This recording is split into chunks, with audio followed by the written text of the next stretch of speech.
ನಮಸ್ತೆ ಸ್ನೇಹಿತರೆ, ನಾವು ಇವತ್ತು ದ್ವಿತೀಯ BA ಸಮಾಜಶಾಸ್ತ್ರ ಭಾರತೀಯ ಸಮಾಜ ಅಧ್ಯಯನದಲ್ಲಿ ಪರೀಕ್ಷಾ ಅಭ್ಯಾಸವನ್ನು ಮಾಡ್ತಾ ಹೋಗುವ. ಈಗಾಗಲೇ ನನ್ನ ಹಳೆಯ ವಿಡಿಯೋವನ್ನು ನೀವು ನೋಡಿದರೆ ದ್ವಿತೀಯ BA ಸಮಾಜಶಾಸ್ತ್ರದ ಬಗ್ಗೆ ಸಂಪೂರ್ಣವಾಗಿ ಮುಖ್ಯವಾದ ಪ್ರಶ್ನೆಗಳ ಪಾಯಿಂಟ್ಸ್ಗಳನ್ನು ವಿವರಣೆಗಳನ್ನು ಕೂಡ ತಿಳಿಸಿದ್ದೇನೆ. ಇವತ್ತಿನಿಂದ ಆರಂಭದಿಂದ ನಾವು ಸಮಾಜಶಾಸ್ತ್ರದ ಬಗ್ಗೆ ತಿಳ್ಕೊಳ್ತಾ ಸಮಾಜಶಾಸ್ತ್ರದ ಅಭ್ಯಾಸವನ್ನು ಮಾಡ್ತಾ ಹೋಗುವ, ಪರೀಕ್ಷೆಯ ತಯಾರಿಯನ್ನು ಮಾಡ್ತಾ ಹೋಗುವ. ತುಂಬ ಜನ ಹೇಳ್ತಾ ಇದ್ದರು, ಸಮಾಜಶಾಸ್ತ್ರ ಎನ್ನುವಂಥದ್ದು ಕಷ್ಟದ ವಿಷಯ ಅಥವಾ ಸಮಾಜಶಾಸ್ತ್ರದಲ್ಲಿ ತುಂಬಾ ಪುಟಗಳಿದೆ, ಇದನ್ನೆಲ್ಲ ಓದಲಿಕ್ಕೆ ಸಾಧ್ಯವ ಎನ್ನುವಂಥದ್ದು ಹಲವರ ಪ್ರಶ್ನೆಯಾಗಿತ್ತು. ಇದಕ್ಕೆ ಉತ್ತರ ಅಂತ ನಾವು ನೋಡಿದರೆ, ಸಮಾಜಶಾಸ್ತ್ರ ಕಷ್ಟದ ವಿಷಯ ಅಲ್ಲ. ಪ್ರತಿಯೊಬ್ಬರಿಗೂ ಕೂಡ ಇದರಲ್ಲಿ ಸುಲಭವಾಗಿ ಅಂಕಗಳನ್ನು ಪಡ್ಕೊಳ್ಬೋದು. ಕೆಲವೊಂದು ಪ್ರಯತ್ನಗಳು, ಕೆಲವೊಂದು ಅಭ್ಯಾಸಗಳನ್ನು ಮಾಡಿದರೆ ಪ್ರತಿಯೊಬ್ಬರೂ ಕೂಡ ಸಮಾಜಶಾಸ್ತ್ರದಲ್ಲಿ ಒಳ್ಳೆಯ ಅಂಕಗಳನ್ನು ಪಡೀಲಿಕ್ಕೆ ಸಾಧ್ಯ. ಹಾಗಾದರೆ ಯಾವ ರೀತಿ ತಯಾರಿಯನ್ನು ಮಾಡಿಕೊಳ್ಬೇಕು, ಯಾವ ರೀತಿ ಪರೀಕ್ಷೆಗೆ ಓದ್ಕೊಳ್ಬೇಕು, ಯಾವ ರೀತಿಯಲ್ಲಿ ಅವುಗಳ ತಯಾರಿಯನ್ನು ಮಾಡಿಕೊಳ್ಬೇಕು ಅಂತ ಹೇಳಿದರೆ, ಮೊದಲಿಗೆ ನೀವು ಹಳೆಯ ಪ್ರಶ್ನೆ ಪತ್ರಿಕೆಗಳನ್ನು ನೋಡ್ಕೊಳ್ಬೇಕು. ಹಳೆಯ ಪ್ರಶ್ನೆ ಪತ್ರಿಕೆ ಅಂದರೆ ಎಷ್ಟು ವರ್ಷದ್ದು ಅಂತ ನಿಮ್ಮಲ್ಲಿ ಪ್ರಶ್ನೆ ಬರ್ಬೋದು. ಹಳೆಯ ಪ್ರಶ್ನೆ ಪತ್ರಿಕೆ ಅಂತ ಹೇಳಿದರೆ ಒಟ್ಟು 3 ವರ್ಷದ ಪ್ರಶ್ನೆ ಪತ್ರಿಕೆಗಳನ್ನು ಆಯ್ಕೆ ಮಾಡಿಕೊಂಡು ನೀವು ಅದರಲ್ಲಿ ಬಂದಿರುವಂತಹ ಪ್ರಶ್ನೆಗಳನ್ನು ಗುರುತು ಹಾಕ್ಕೊಳ್ಬೇಕು. ಅಂದರೆ 2025, 2024, 2023 ಅಥವಾ 2022 ಈ ರೀತಿಯ ವರ್ಷಗಳಲ್ಲಿ ಹಿಂದಿನ ವರ್ಷಗಳನ್ನು ಅದರಲ್ಲಿ ಬಂದಿರುವಂಥ ಪ್ರಶ್ನೆ ಪತ್ರಿಕೆಗಳನ್ನು ನೋಡಿಕೊಂಡು ನಾವು ಗುರುತನ್ನು ಹಾಕ್ಕೊಳ್ಬೇಕು. ಹಾಗಾದರೆ ಹಳೆಯ ಪ್ರಶ್ನೆ ಪತ್ರಿಕೆಗಳು ಎಲ್ಲಿದೆ, ಹಳೆಯ ಪ್ರಶ್ನೆ ಪತ್ರಿಕೆಗಳನ್ನು ಎಲ್ಲಿಂದ ಪಡ್ಕೊಳ್ಳೋದು ಅಂತ ಹೇಳಿದರೆ, ನಿಮಗೆ ಗೂಗಲಲ್ಲಿ KSOU ಅವರ ವೆಬ್ಸೈಟಿಗೆ ಹೋಗಿ ಅಲ್ಲಿ ಓಲ್ಡ್ ಕ್ವಶನ್ ಪೇಪರ್ಸ್ ಅಂತ ಹಾಕಿದರೆ ನಮಗೆ ಎಲ್ಲ ವರ್ಷದ ಒಂದು ಹಳೆಯ ಪ್ರಶ್ನೆ ಪತ್ರಿಕೆಗಳನ್ನು ಅವುಗಳಲ್ಲಿ ಇರುವಂಥದ್ದನ್ನು ಕಾಣ್ಬೋದು. ಅವುಗಳಿಗೆ ನೋಡಿಕೊಂಡು ಆ ಒಂದು ಓಲ್ಡ್ ಕ್ವಶನ್ ಪೇಪರ್ಸ್ ಅಂತ ಹಾಕಿದರೆ ಎಲ್ಲ ಪ್ರಶ್ನೆ ಪತ್ರಿಕೆಗಳು ನಮಗೆ ಸಿಗ್ತದೆ. ಆ ಪ್ರಶ್ನೆ ಪತ್ರಿಕೆಗಳನ್ನೆಲ್ಲ ನೋಡಿಕೊಂಡು ನಾವು ಈ ರೀತಿಯ ಗುರುತನ್ನು ಹಾಕ್ಕೊಂಡಿರುವಂಥದ್ದು. ನೀವು ಕೂಡ ಅದೇ ರೀತಿಯಲ್ಲಿ ಮಾಡಿಕೊಳ್ಳಿ. ಪ್ರತಿಯೊಂದು ವಿಷಯದಲ್ಲಿಯೂ ಕೂಡ ಪ್ರಶ್ನೆ ಪತ್ರಿಕೆಗಳು ಇರುವಂಥದ್ದನ್ನು ನೋಡ್ಬೋದು. ಅದು ಹಳೆಯ ಪ್ರಶ್ನೆ ಪತ್ರಿಕೆಗಳಲ್ಲಿ ಇರುವಂಥದ್ದು ಪತ್ರಿಕೆಗಳು. ಇಲ್ಲಿ ನಾನು ಗುರುತು ಹಾಕ್ಕೊಳ್ಬೇಕಾದ್ರೆ 2-3 ವರ್ಷದ ಹಳೆಯ ಪ್ರಶ್ನೆ ಪತ್ರಿಕೆಗಳನ್ನು ನೋಡಿಕೊಂಡು ಗುರುತನ್ನು ಹಾಕ್ಕೊಂಡಿದ್ದೇನೆ. ಯಾವುದು ಎಷ್ಟು ಅಂಕಕ್ಕೆ ಬಂದಿರುವಂಥದ್ದು ಅಂತ ಕೆಲವೊಂದು ಪ್ರಶ್ನೆಗೆ ಬರೆದಿರುವಂಥದ್ದು, ಅದೇ ರೀತಿಯ ಪ್ರಕಾರವೇ ನಾನು ಪರೀಕ್ಷೆಗೆ ತಯಾರಿಯನ್ನು ಮಾಡಿಕೊಂಡಿರುವಂಥದ್ದು. ಹೆಚ್ಚೇನು ಓದ್ಕೊಂಡಿರುವಂಥದ್ದಲ್ಲ. ನನಗೂ ಕೂಡ ಹಗಲಿನಲ್ಲಿ ಬೇರೆ ಕೆಲಸಗಳ ಜೊತೆಗೆ ಬೇರೆ ಕೆಲಸಗಳಿರೋದ್ರಿಂದ, ಬೇರೆ ಕೆಲಸಗಳಿಗೆಲ್ಲ ಹೋಗ್ಲಿಕ್ಕಿರೋದ್ರಿಂದ ನನಗೆ ಕೂಡ ಹಗಲಿನಲ್ಲಿ ಓದಲಿಕ್ಕೆ ಸಮಯ ಕೂಡ ಇರೋದಿಲ್ಲ. ಆವಾಗ ನಾನೇನು ಮಾಡ್ತಿದ್ದೆ, ಪ್ರತಿ ದಿವಸ ರಾತ್ರಿ 1 ಗಂಟೆಗಳ ಕಾಲ KSOU ಅಭ್ಯಾಸಕ್ಕಾಗಿಯೇ ನಾನು ತೆಗೆದಿಡ್ತಿದ್ದೆ. ಎಷ್ಟೇ ಹೊತ್ತಾಗಲಿ, ಎಷ್ಟೇ ನಮಗೆ ಬೇರೆ ಕೆಲಸ ಇದ್ದರೂ ಕೂಡ 1 ಗಂಟೆಗಳ ಕಾಲ KSOU ಅಭ್ಯಾಸವನ್ನು ಮಾಡಲಿಕ್ಕೆ ಅಂತಲೇ ನಾನು ಇಡ್ತಾ ಇರೋದ್ರಿಂದ ಪಾಯಿಂಟ್ಸ್ಗಳನ್ನು ಮಾಡ್ಕೊಳ್ತಿದ್ದೆ. ಆ ಪಾಯಿಂಟ್ಸ್ಗಳನ್ನು ಓದ್ಕೊಳ್ಳುವಂಥದ್ದು, ಪಾಯಿಂಟ್ಸಿಗೆ ವಿವರಣೆಯನ್ನು ಒಮ್ಮೆ ಓದ್ಕೊಳ್ಳುವಂಥದ್ದು, ನಂತರ ಅದನ್ನು ಸ್ವಲ್ಪ ತಿಳ್ಕೊಳ್ಳುವಂಥದ್ದು, ಇಷ್ಟೇ ಮಾಡ್ತಿದ್ದದ್ದು. ಪಾಯಿಂಟ್ಸ್ಗಳು ನಮಗೆ ಮುಖ್ಯವಾದ ಪ್ರಶ್ನೆಗಳ ಪಾಯಿಂಟ್ಸ್ಗಳು ನಮಗೆ ಸರಿಯಾಗಿ ಗೊತ್ತಿದ್ದರೆ ಎಲ್ಲದಕ್ಕೂ ಕೂಡ ಉತ್ತರವನ್ನು ಬರಲಿಕ್ಕೆ ಸಹಾಯ ಆಗ್ತದೆ. ಆದ್ದರಿಂದ ನಾವು ಪರೀಕ್ಷೆಯ ಮೊದಲೇ ಸಮಯದಲ್ಲಿಯೇ ನಾವು ತಯಾರಿಯನ್ನು ಮಾಡಿಕೊಂಡ್ರೆ ನಂತರದ ದಿನಗಳಲ್ಲಿ ಅವುಗಳನ್ನು ಓದ್ಕೊಳ್ಳಿಕ್ಕೂ ಕೂಡ ನಮಗೆ ಅನುಕೂಲ ಆಗ್ತದೆ.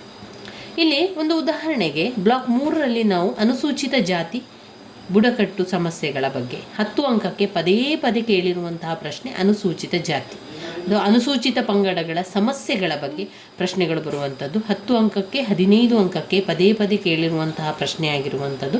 ಇವುಗಳಲ್ಲಿ ದ್ವಿತೀಯ BA ಸಮಾಜಶಾಸ್ತ್ರ ನೋಡಿದರೆ ಇದರಲ್ಲಿ ತುಂಬಾ ವಿಚಾರಗಳಿದೆ. ನಾವು ಪ್ರತಿ ಬ್ಲಾಕಿನಿಂದಲೂ ಕೂಡ ಎಲ್ಲ ಪ್ರಶ್ನೆಗಳನ್ನು ಸರಿಯಾಗಿ ಓದ್ಕೊಳ್ಬೇಕು. ಬ್ಲಾಕ್ 1, ಬ್ಲಾಕ್ 2, ಬ್ಲಾಕ್ 3, ಬ್ಲಾಕ್ 4 ಈ ರೀತಿ 4 ಬ್ಲಾಕ್ಗಳನ್ನು ಆಯ್ಕೆ ಮಾಡಿಕೊಂಡು ಓದ್ಕೊಳ್ಬೇಕು. ಆ 4 ಬ್ಲಾಕಲ್ಲಿ ಬಂದಿರುವಂತಹ ಮುಖ್ಯವಾದ ಪ್ರಶ್ನೆಗಳನ್ನು ಆಯ್ಕೆ ಮಾಡಿಕೊಂಡು ನಂತರ ಅದರಲ್ಲಿ ಬಂದಿರುವಂಥ ಪಾಯಿಂಟ್ಸ್ಗಳನ್ನು ನಾವು ಪಾಯಿಂಟ್ಸ್ ಬುಕ್ ಅಂತ ಮಾಡಿಕೊಂಡ್ರೆ ಪಾಯಿಂಟ್ಸ್ ಬುಕ್ಕಲ್ಲಿ ಬರ್ಕೊಳ್ಬೇಕು. ನೀವು ಪಾಯಿಂಟ್ಸ್ ಬುಕ್ಕನ್ನು ಮಾಡ್ಕೊಳ್ಳೋದಿಲ್ಲ ಅಂತಾದರೆ ನಮ್ಮ ಟೆಕ್ಸ್ಟ್ ಬುಕ್ಕಲ್ಲಿ ಅವುಗಳಿಗೆ ಗುರುತನ್ನು ಹಾಕ್ಕೊಂಡು ಅಲ್ಲೇ ಪಾಯಿಂಟ್ಸ್ಗಳನ್ನು ಕೂಡ ಈ ರೀತಿಯಾಗಿ ಅಂಡರ್ಲೈನನ್ನು ಮಾಡಿಕೊಂಡು ಓದ್ಕೊಂಡ್ರಾಯಿತು. ನಾನು ಪ್ರತ್ಯೇಕವಾಗಿ ಪಾಯಿಂಟ್ಸ್ ಬುಕ್ ಅಂತ ಮಾಡಿಕೊಳ್ಳಿಲ್ಲ, ಟೆಕ್ಸ್ಟ್ ಬುಕ್ಕಲ್ಲಿ ಗುರುತನ್ನು ಹಾಕ್ಕೊಂಡು ಅವುಗಳನ್ನೇ ಓದ್ತಾ ಇರುವಂಥದ್ದು. ಆರಂಭದಿಂದ ನಾವೇನು ಮಾಡಬೇಕು ಅಂತ ಹೇಳಿದರೆ ಈ ರೀತಿಯ ಕೆಲಸಗಳು, ಈ ರೀತಿಯ ಗುರುತು ಹಾಕುವಂಥ ಕೆಲಸಗಳನ್ನು ಮಾಡಿಕೊಳ್ಬೇಕು. ನಂತರ ಅದರ ಪಾಯಿಂಟ್ಸನ್ನು ನಾವು ಬಾಯ್ಪಾಠ ಮಾಡಿ ಆದರೂ ಕೂಡ ಇಟ್ಕೊಳ್ಬೇಕು. ಬಾಯ್ಪಾಠ ಮಾಡೋದ್ರ ಮೂಲಕ ನಾವು ಅವುಗಳನ್ನು ಕಲಿತುಕೊಳ್ಬೋದು. ಇಲ್ಲ ಅಂತಾದರೆ ಅರ್ಥ ಮಾಡಿಕೊಂಡು ನಾನು ಅದರ ವಿವರಣೆಯನ್ನು ಬರಿತೇನೆ ಅಂತ ಇದ್ದವರು ಖಂಡಿತವಾಗಿಯೂ ಅದೇ ರೀತಿ ಕೂಡ ಮಾಡಿಕೊಳ್ಬೋದು. ಸಮಾಜಶಾಸ್ತ್ರ ಏನೂ ಕೂಡ ಕಷ್ಟ ಇಲ್ಲ. ನಾವು ಸ್ವಲ್ಪ ಅರ್ಥ ಮಾಡಿಕೊಂಡ್ರೆ ನಮ್ಮ ಸುತ್ತಮುತ್ತಲಿನ ಪರಿಸರದ ಬಗ್ಗೆ, ನಮ್ಮ ಜೀವನದ ಬಗ್ಗೆ, ನಮ್ಮ ಒಂದು ಹತ್ತಿರದ ಸಂಬಂಧಗಳ ಬಗ್ಗೆ ಇರ್ಬೋದು, ಕೆಲವೊಂದು ಅಲ್ಲಿ ಆಗುವಂತಹ ವಿಚಾರಗಳ ಬಗ್ಗೆ ಪ್ರಶ್ನೆಗಳು ಇರುವಂಥದ್ದು. ಇನ್ನು ವಿವಾಹ ಇರ್ಬೋದು, ವಿವಾಹದಲ್ಲಿರುವ ಪ್ರಕಾರಗಳು, ವಿವಾಹದ ಬಗೆಗಳು, ವಿವಾಹದ ಉದ್ದೇಶಗಳು, ವಿವಾಹದ ಲಕ್ಷಣಗಳು, ಹೀಗೆ ಅನೇಕ ವಿಚಾರಗಳನ್ನು ನಾವಿಲ್ಲಿ ಓದ್ತಾ ಹೋಗಲಿಕ್ಕೆ ಇರುವಂಥದ್ದು.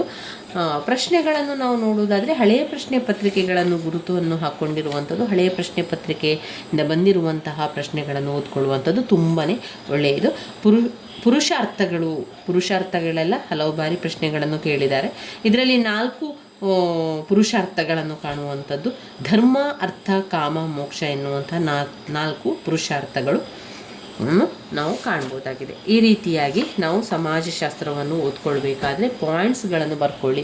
ನೀವು ಪಾಯಿಂಟ್ಸ್ ಬುಕ್ಕನ್ನು ಮಾಡಿಕೊಂಡ್ರೆ ನಂತರ ಪಾಯಿಂಟ್ಸ್ ಬುಕ್ಕನ್ನು ಇಟ್ಕೊಂಡು ಓದ್ಕೊಳ್ಳಿಕ್ಕಾಗ್ತದೆ. ಒಂದು ವೇಳೆ ಆಗ್ತಾ ಇಲ್ಲ, ಪಾಯಿಂಟ್ಸ್ ಬುಕ್ಕನ್ನು ಮಾಡ್ಕೊಳ್ಳಿಕ್ಕೆ ಕಷ್ಟ ಆಗ್ತದೆ ಅಂತಾದವರು ನಿಮ್ಮ ಟೆಕ್ಸ್ಟ್ ಬುಕ್ಕಲ್ಲಿ ಗುರುತನ್ನು ಹಾಕ್ಕೊಳ್ಳಿ. ಒಂದು ವೇಳೆ ನಿಮಗೆ ಟೆಕ್ಸ್ಟ್ ಬುಕ್ಕು ಕೂಡ ಇಲ್ಲ ಅಂತಾದರೆ ನಾನು ಮಾಡುವಂತಹ ವಿಡಿಯೋಗಳನ್ನು, ಅದರಲ್ಲಿ ಬಂದಿರುವಂತಹ ಪಾಯಿಂಟ್ಸ್ಗಳನ್ನು ನೀವು ಪಾಯಿಂಟ್ಸ್ ಬುಕ್ಕಲ್ಲಿ ಬರ್ಕೊಂಡ್ರೆ ನಿಮಗೆ ಓದ್ಕೊಳ್ಳಿಕ್ಕೂ ಕೂಡ ತುಂಬಾ ಅನುಕೂಲ ಆಗ್ತದೆ. ನಿಮಗೆ ಹಳೆಯ ಪ್ರಶ್ನೆ ಪತ್ರಿಕೆ ಯಾರೆಲ್ಲ ನೋಡ್ಕೊಳ್ಳಿಲ್ವೋ ಒಮ್ಮೆ ನೋಡ್ಕೊಳ್ಳಿ. ಹಳೆಯ ಪ್ರಶ್ನೆ ಪತ್ರಿಕೆ ತುಂಬ ಸಲ ನಾನು ನಿಮಗೆ ತೋರಿಸಿದ್ದೆ ಈ ಒಂದು ಹಳೆಯ ಪ್ರಶ್ನೆ ಪತ್ರಿಕೆ.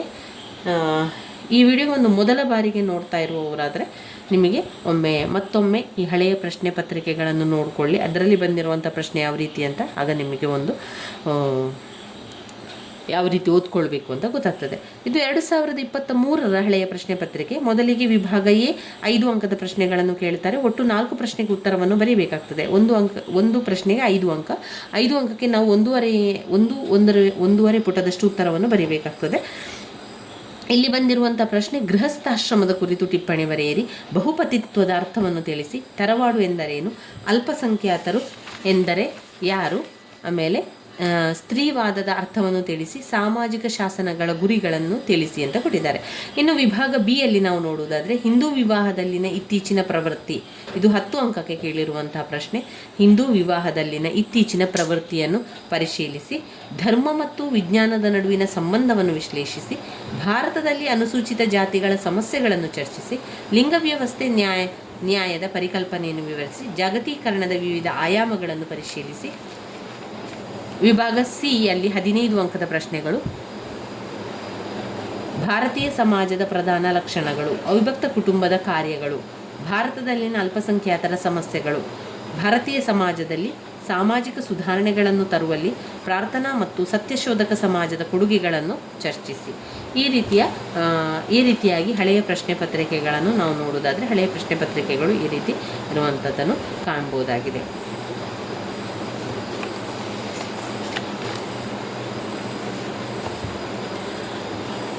ಮುಂದಿನ ವಿಡಿಯೋದಲ್ಲಿ ನಾವು ಸಂಪೂರ್ಣವಾಗಿ ಒಂದೊಂದೇ ಎಲ್ಲ ಮುಖ್ಯವಾದ ಪ್ರಶ್ನೆಗಳ ಪಾಯಿಂಟ್ಸ್ಗಳನ್ನು, ಅದರ ಜೊತೆಗೆ ಅದರ ವಿವರಣೆ, ಸ್ವಲ್ಪ ವಿವರಣೆಯನ್ನು ಕೂಡ ನಾವು ತಿಳಿತಾ ಹೋಗುವ ಸ್ನೇಹಿತರೆ. ನನ್ನ ವಿಡಿಯೋಸ್ ಎಲ್ಲ ನಿಮಗೆ ಇಷ್ಟ ಆಗಿದ್ದರೆ ಲೈಕ್ ಕೊಡಿ, ಶೇರ್ ಮಾಡಿ, ಸಬ್ಸ್ಕ್ರೈಬ್ ಮಾಡಲಿಕ್ಕೆ ಮರಿಬೇಡಿ.